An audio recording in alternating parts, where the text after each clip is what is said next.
Daktari A Quick One, yet another episode of Daktari A Quick One, and we are back in the city of the sun, Kisumu City. And today we are talking about your mind. We're talking about psychiatry, we're talking about mental health, and none other than our very own nominee pale kwa top Daktari Awards, Dr. Linda Nyamute. She's our guest today, and we're going to be talking about all those mental things you hear about, you talk about. Juzi tumeona Kimani Mbogo amecommit suicide, that's a mental health issue. Is it because of drugs? We'll be talking about that. Is it because of societal things? We'll be talking about all that.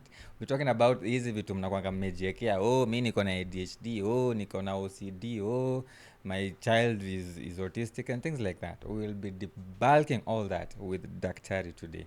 And more than that, we'll talk about everything society. We'll talk about the practice of psychiatry, why she chose it, how come she's so young and so amazing and so doing such great things. Why does she look the way she looks? Very young and very accomplished at such a young age. So kama kawaida, we piga like, subscribe, comment and share. Let me know if there's anything else you want featured on Daktari A Quick One, and keep voting. See you in there. Furahia episode.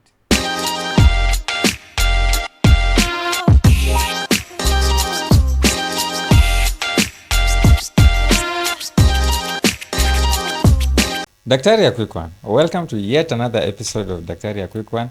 And again, we are back to Kisumu, the Alphanex Studios, looking amazing, looking all brand new. Na leo, kama nilivyowaambia, it's all about mental health. It's all about your brain. It's all about how you, is it a brain or a mind? Anyway, Dr. Nyamute Linda will differentiate and tell us what is a brain, what is a mind. Neurosurgeon, neurologist na psychiatrist unapatana wapi. But yeah, it's going to be an amazing show. So stay tuned and, you know, kama kawaida, piga like, subscribe, comment and share. If you have a question, be free to ask. Daktari. Yes, please. Karibu sana to Daktari A Quick One. Shukran. We've been seeing you around. But today I'm just shocked to hear that you actually, I was doubting this, you know, psychiatrist. Mgani anakaa mtoto hivi. You look younger than me, bana. But you're now my senior by a lot. Yeah. Ni God. Ni God, mercy. Karibu sana to Daktari A Quick One. Thank you. Yeah, here I usually give our guests, our esteemed guests, the pleasure of introducing themselves the way they want to be known, the way you identify as, the way you know, the way you want to be perceived. So chukua floor, Daktari. I identify as. All right. Anyway, I identify as. Okay. My name is Dr. Linda Nyamute. I'm a consultant psychiatrist by profession, a mental health advocate. I work, rather I wear many hats, or a few hats. But now you're not wearing one. Today I'm wearing a hat of a mental health advocate. Oh, it's a hypothetical hat. Oh. It's okay. Me, I can. Maybe if you can see it, maybe it's a hallucination.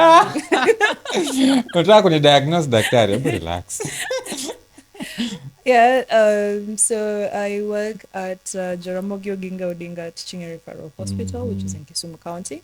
I've been the county psychiatrist for the county. Also at Uzima University, head of Department of Psychiatry and the School of Medicine. And I'm also the secretary to the Kenya Psychiatric Association, which is the professional organization for the psychiatrists nationally. Yeah, I think for today that's I have just opened a facility as well, a mental health facility, not too far here in Tomboya, not too far from here. And yes, let me stop at that. You know, sometimes the village witches are watching.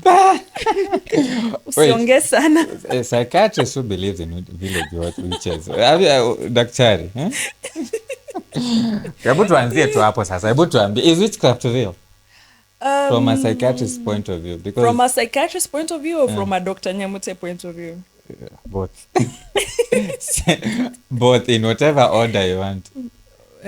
From a psychiatrist's point of view, we work more with science, and in the African tradition, witchcraft was linked to symptoms such as hallucinations, bizarre behavior, intellectual disability, etc., autism and all that, epilepsy. But as we know, there's a scientific basis behind this. So from a psychiatrist point of view, no. Okay. From my psychiatric point of view, no. But from Dr. Linda, yeah, you know, we come from Africa. And Africa is our business. And Africa is our business. But no, I don't believe in witchcraft. Daktari. I don't believe in witchcraft. But I don't know. I'm sure you've seen patients who come and say they've been bewitched and all that. Is there a patient, for example, that you've tried everything? Umejaribu piga ya aloperido, mnapananga nyingine. Olanzapine. Olanzapine. Yes, bado ni yetu. Yeah, that's it. And then it's not working. And then they're maybe prayed for, or they go home and do something, and then it goes away. Miraculously goes away. Have you seen that? Once in a while you have those cases that just spontaneously resolve, or a patient just stops medication and they're okay. Once in a while you'll have those.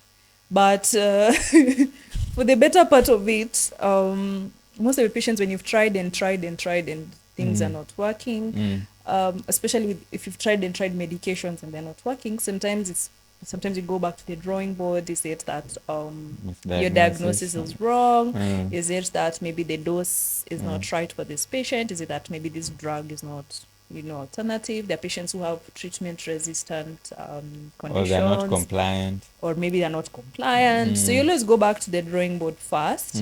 Then at the end of the day, we still have conditions, treatment-resistant depression, treatment-resistant schizophrenia, etc., which don't respond to treatment despite the patient being compliant, despite you the giving right medication. Yeah, the right medication, the right diagnosis. That still those who have that treatment resistance. And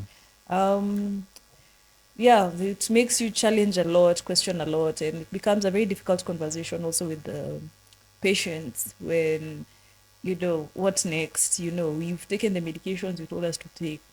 Why is the guy not responding?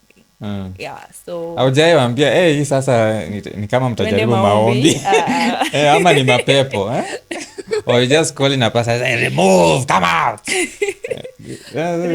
You've never been tempted like, I give up? No. There's never room for giving up because people come to you for hope and help, so there's never room for giving up, though there's really room for spirituality and religion in mental health and recovery. So we don't ignore that aspect, especially for our patients who are quite spiritual or religiously inclined. We usually want to include that in their management, and so that it also helps, because the only thing about spirituality and religion spirituality as a whole is it offers hope. It does. So believe in a superior being who's above you and all that. So that gives you a sense of hope, something to look forward to, something to look up to, or someone to look up to, for that matter. And you see, when people lose hope, when you lose hope, you've lost a lot, if not everything in life. Because when people start getting suicidal, it's because they've lost hope. They have lost hope on themselves. They have lost hope in the future. They have lost hope in the environment. So this spirituality and religion, is it when you're offering it as a psychiatrist, or when you're advocating for it, maybe you're saying, go to church and all that, because maybe the patient is inclined towards that. Is it, to you, do you know that you're giving as a placebo? Or okay, as well. There's also... They tell them to not take medication. Don't take medication. Don't eat stuff. Exactly. This is not something for medications. This is something we'll just pray. So there's a patient they're having a lot of maybe hallucinations, convulsions, and whatnot, and we are still there insisting on pray.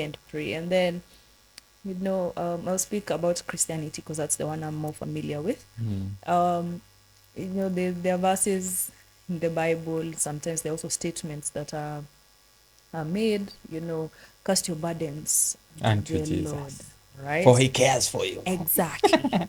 or he cares for you, right? And so you find someone has been casting their burdens and casting their burdens, but they still have this depression, so it starts to feel like, and you probably go to the religious leader and they tell you, you're not praying enough. Yeah, you don't have faith. You don't have faith. You're not believing. You've not tithed. That's why your prayer not been answered. Yeah, so it tends to leave one feeling, inadequate, because you're already feeling hopeless about many things, and then someone also makes you feel like, okay, so if you're not casting your burdens enough, and you're praying, you've prayed, but still it's not working. So what's next? Psychiatrist, cast your burdens unto Dr. Nyamute. And amitriptyline will do the rest. Yeah, so sometimes the religious leaders can be counterproductive. Yeah, counter the effects, or rather the what's the word? Recovery measures that you're trying to do. But sometimes also they do come well in handy, especially for spaces where a patient has a very strong religious inclining, and so it depends. So it's good to work in collaboration rather than just leaving it to chance, because you don't know what person is going throughout there. So before, there was a whole war of it's either religion or medicine, but it doesn't have to be so. There's a margin. Can work together. Yeah, there's a space where we can work together. Dr. Linda Nyamute, ladies and gentlemen. Karibu. That's a strong introduction. Hiyo yote ni introduction. Hiyo yote ni introduction. All right. So, Doc, you are... This is what I was saying, and me, I will not let it go. You look rather young to be a psychiatrist. Tell us, uliruka grade ngapi bana? Because normally tumezoea consultants ni watu wamebobea kidogo bana. Unakaa tu umetoka internship jana. You can be mistaken in that corridors for an intern. And it happens. My God. Really? Not even an intern. We went for the psychiatric conference, the World Psychiatric Conference, 2 weeks ago. And we're like, oh, are you a medical student? Right. Because we'd gone with some of our students from Uzima University. And then, so when you walk with them, then they're like, oh, you guys, your students from? Then they're like, no, this is our teacher. And then they're like, you look younger than some of the students. Maybe. What's your secret? Ama uliruka wapi? Mimi nilizaliwa kama nimeingia class 1. Oh, makes sense. Homeschooling ama. Niliingia class 1 na 1 years old. Mimi ule MC. Anyway, that's good. Utaki kutuambia secret. Maybe we have let me tell you the secret. Anti-aging serum. Anti-aging secret. Drink a lot of water. Eat a healthy diet. And mind your own business. Oh, okay. That was the punchline. Put your nose out of people's business. And really, one thing is just don't let things face you, because it's just having more of a thick wall, if I may call it, towards adversities and stressors. Because the thing, problems don't finish. They say problems no go finish. So in short, it's in the mind. Yes. When your mind is young, you stay young. Physically as well. Yes. And then you also protect your mind, right? By taking care of it, you protect it. By, whenever there are stresses, avoid or block, form a shield against that, right? And then nourish it as well. So you protect it while you're nourishing it. By doing what? Nourishing. Nimekuambia, unakula vizuri, unakunywa maji mengi, you stay with friends who are kula vizuri utanona healthy for you. Kula vizuri si atukule chakula mingi. Kula vizuri is a good diet. Yeah. And also having a good social capital is also important.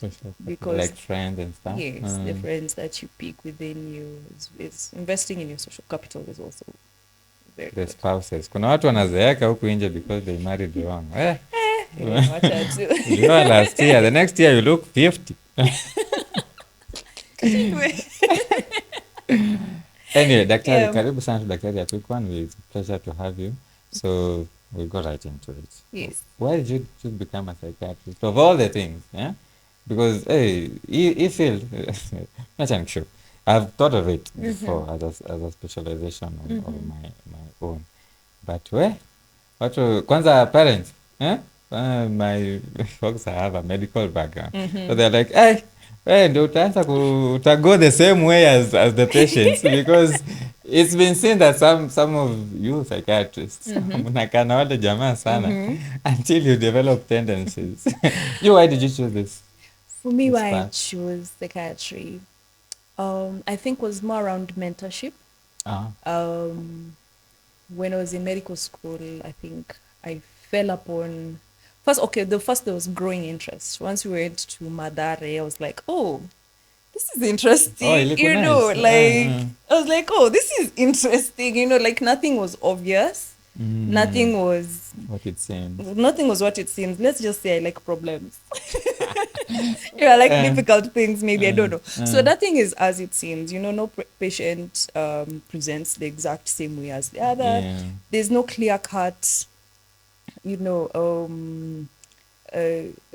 procedure on how you handle this patient to them. Like there's there's a clear cut, but it's not like it's the same shoe fits all sort of approach for every patient, because even if you have depression, there's so many different social demographic factors around your depression compared to my depression.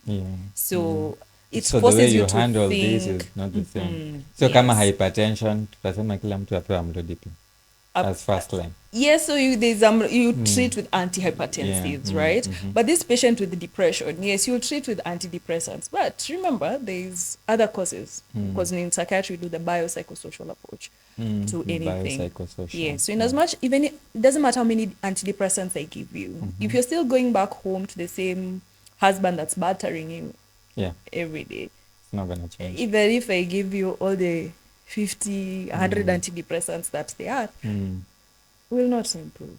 Yeah. So you always have to look at the broader picture, and every patient comes in differently. It's there's always something new. There's never a dull day. There's never a dull day. And then I think also I love the storytelling, the delusions, the hallucinations. Even if you're in dark, I'm like, hey, and then what happened next? Like, hey. Anyway, but the storytelling, the listening, and I think I don't know, I just gravitated somehow towards that space. And then I think I have a mentor, the Prof. Mathai. She was Dr. Mathai. Then,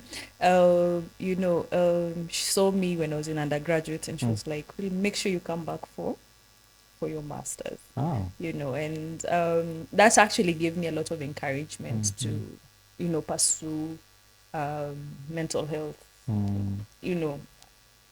broadly. Then, so of course, you showed interest, and that's why she. Yes. She She nurtured me now from there. Then, the other thing, the way you said, like, your parents, so initially, there was a push for, plastic surgery and all. I also had a mentor who was a plastic surgeon, Dr. Adan. We used to have assigned mentors in school. So that is who I was assigned as a mentor, and actually would follow up and, on his mentees, how are you doing, how any challenges you're having. And also that, so I think there's a very big role in mentorship, and because it creates curiosity, it creates a more deeper connect with them more connection with the field, because you look at things a bit differently than you just look at. Like, for example, there are things I'd never think of because the rotations were just brutal. I'm not mentioned. You won't name names. I'm not name names, but there's some rotations just like I'm never doing this. Never coming like back. If this is who I'll turn out to be, I don't want to. Or if this is who I'll turn out to be, not if this is who I'll end up treating. So it's about the people. Yeah, because you also look at if this will be me in 10 years. Or you put this yourself is not, in those yeah, shoes. this is You're not like, who I'd want to be. True, Yeah, because also when you're looking at mentors, it's someone you are looking up to be like. Yeah, or the qualities that you'd want to get from. So I think mentorship does play a very big role as well. You mentioned something around psychiatrists acting like their patients. Yeah, a lot. Hey, you're like, daktari. Socks hazingefanana tu, namna gani? So, that's a statement we hear a lot. Yeah, even the nurses, even some psychiatry nurses are like, okay, I know, like, criteria ingi, like, there's something that's not here. There's something, maybe half-fit diagnosis, but there's something wrong. So, there's two ways to this. One is there's a lot of stigma that has been propagated towards mental health as a whole discipline. So for the longest time, speaking about mental health things was a taboo. Trying to get help for mental health was a taboo. As we speak right now, we still have very limited access to care, especially in the rural areas, in the peri-urban and the rural areas. So there's still that stigma of, no one wants to be associated with psychiatric patients and the people that treat them.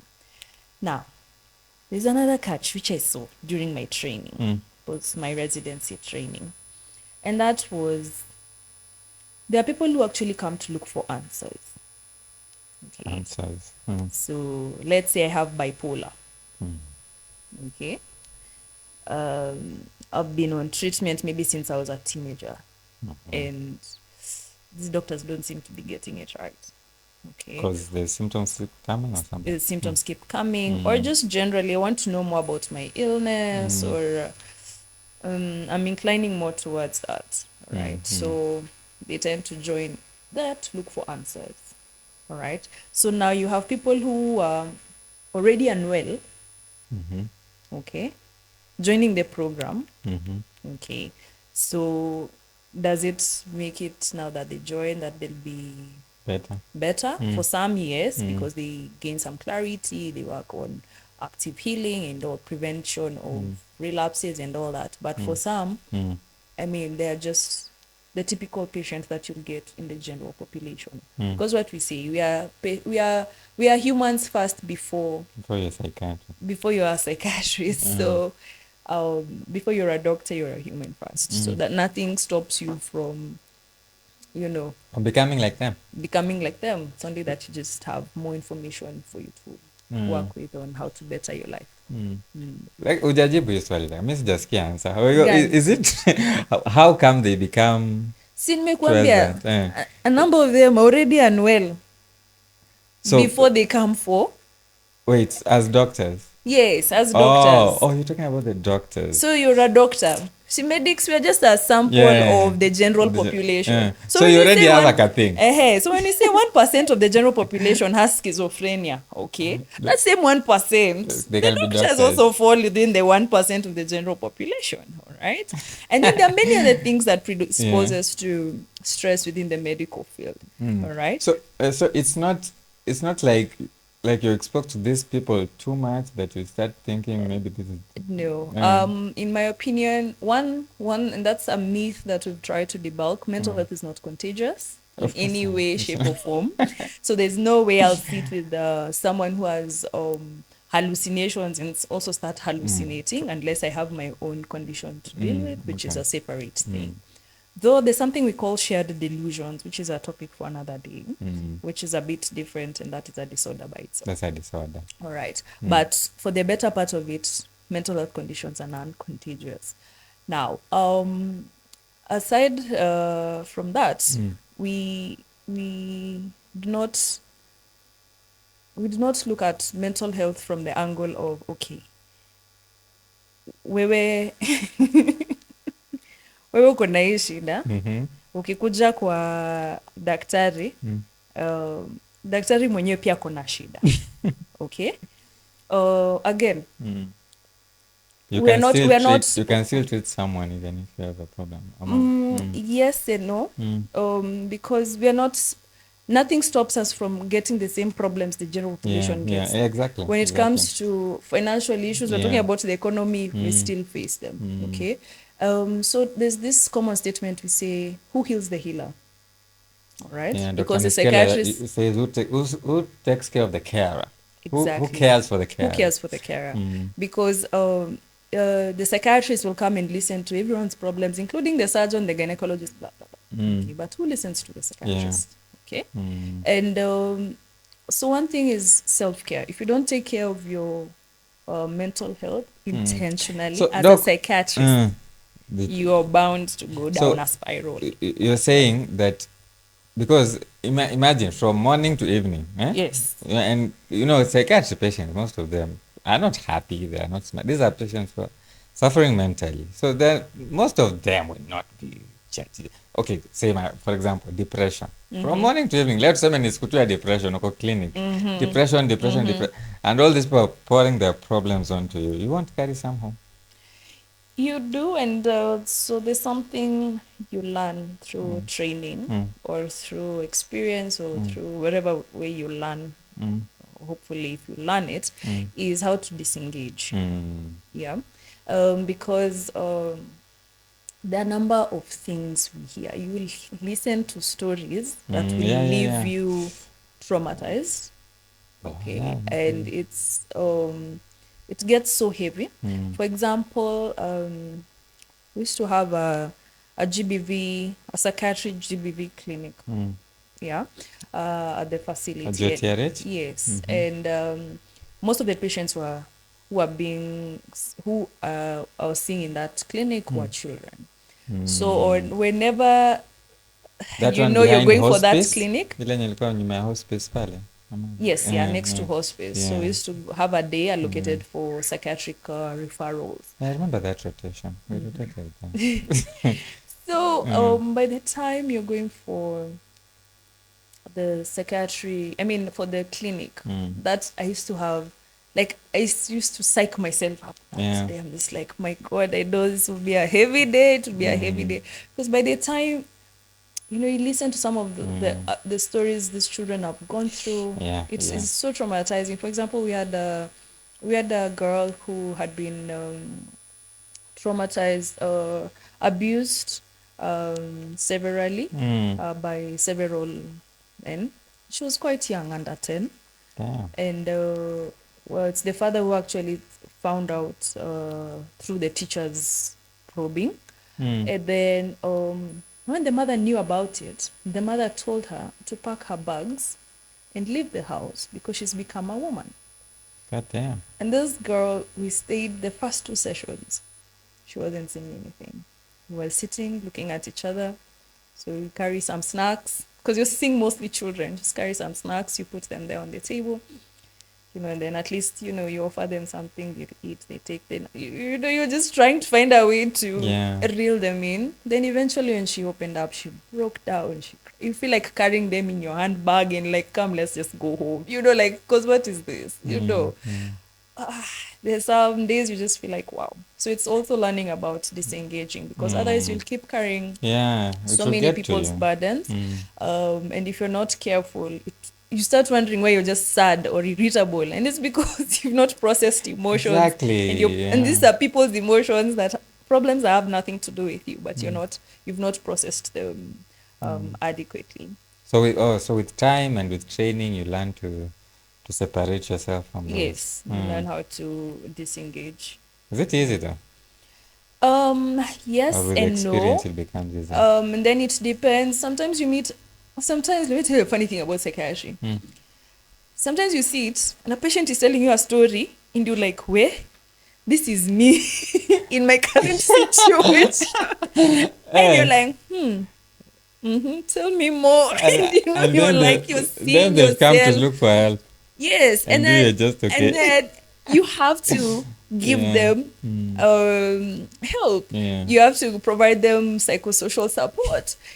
Sometimes you're giving them advice also on things, or they ask you for advice on how should I go about this, or and you're giving them all these suggestions and they sound very good and they're listening to yourself. You're like, I think you've tried all those. am I actually practicing what I'm saying? What I'm saying, because I'm in this exact situation, right? So I also need the way I'm talking to this patient. I also need to give myself the same grace to also. So it also, one thing I've loved about psychiatry is it also helps you grow yourself as well, because it forces you to look inward. You have to reflect on yourself. You have to reflect. Right. Then another thing also, when patients leave, someone comes in, they sit, psychiatric consultations are very long, like 1 hour, etc. Then the patient leaves. The minute they close the door like this, you've just come from listening to a traumatizing story. The minute they close the door like this, another one barges in, bipolar, very manic, very happy. And you have to close that canvas, open a clean canvas. Okay, we are writing this one now. Okay, then the manic episode.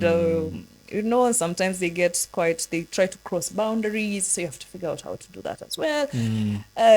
Then that one leaves, and then you get a schizophrenic who's just quiet, sad.